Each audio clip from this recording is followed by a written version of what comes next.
Harga bawang besar dan bawang merah yang diimport dari Pakistan dan India dijangka berlaku kenaikan harga selepas Christmas ini. Bagaimanapun, ketika skim harga maksimum musim perayaan, harga bawang besar dan bawang merah tidak berlaku kenaikan dan dijual antara RM4 hingga RM5 sekilogram.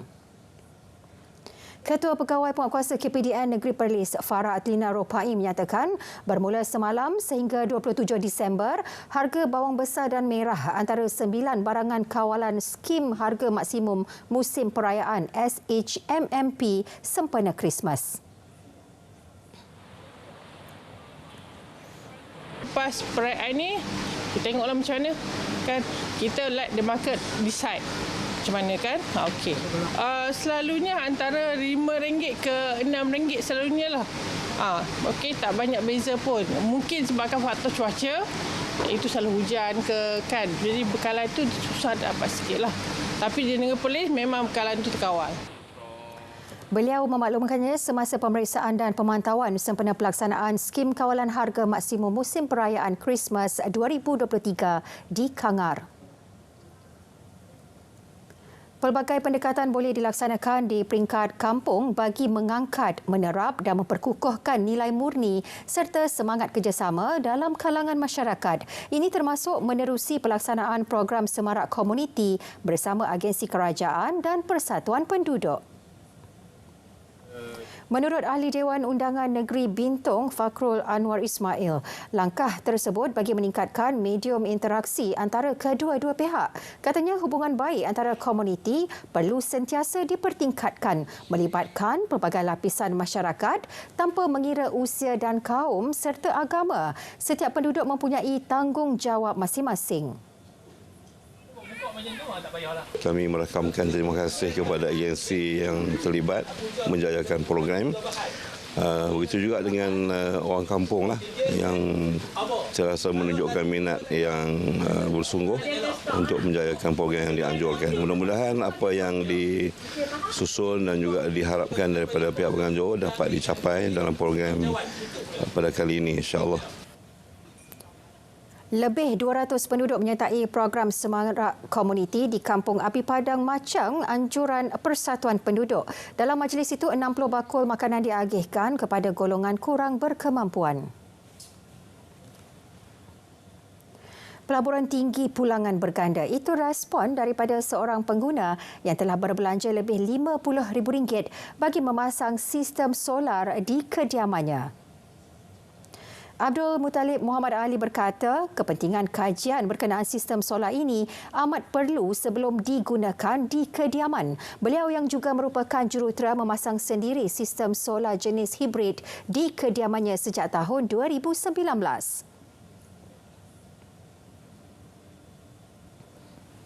Kadang-kadang bergantung pada cahaya matahari lah. Kadang-kadang sehingga tak perlu bayar negatif. Dan ada masanya kalau musim hujan performance solar tak berapa baik sangat, kita kena bayar. Every sebulan penggunaan dalam RM600-700. Kalau kita pakai solar, insya-Allah lah bil kita dalam RM80-70.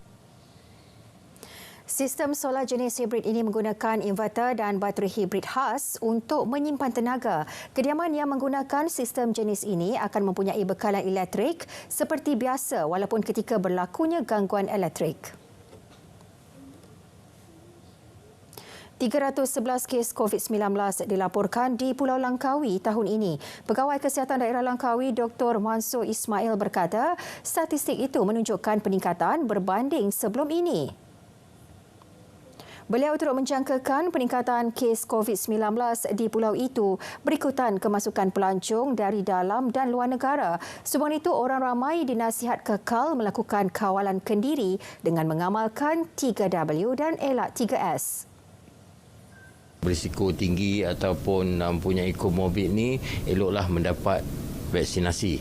Dan manakala pelancong pula tempat-tempat sesak, tempat-tempat yang orang panggil apa, duduk rapat-rapat dalam confined space perlu dielakkan. Kalau tidak dapat dielakkan dari sisi pelancongan ni, orang ramai kan, jadi pakailah face mask, penutup muka dan menggunakan hand sanitizer.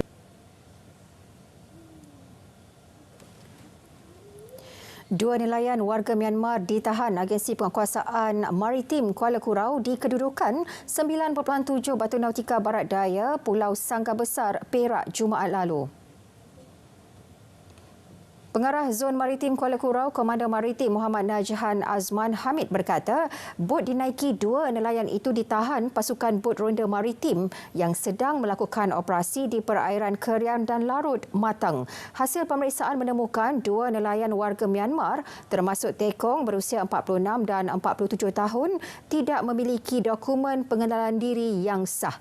Bot terbabit juga tidak diusahakan sendiri oleh pemiliknya serta tidak mempunyai kebenaran gaji kru warga asing. Kesemua nelayan, bot dan peralatan menangkap ikan ditahan dan dibawa ke JT Zon Maritim Kuala Kurau untuk tindakan lanjut. Jenazah penggiat teater tradisi warisan Kedah Tua Mek Mulong Saipul Bahri Muhammad Iman yang meninggal dunia malam tadi selamat dikebumikan di tanah perkuburan Islam Taman Uda Alustar selepas solat Zuhur tadi. Jenazah sebelum itu disolatkan di Masjid Dengar, Jalan Langgar. Allahyarham Saipul Bahari meninggal dunia kira-kira pukul 8 malam tadi di sebuah pusat perubatan swasta di Alustar dipercayai akibat serangan jantung. Menurut abangnya Muhammad Rizwan Muhammad Iman, Saipul Bahari dibawa ke pusat perubatan tersebut untuk menerima rawatan. Allahyarham meninggalkan seorang isteri, Suryati Abdul Aziz, 44 tahun dan 5 orang anak berusia antara 20 hingga 4 tahun.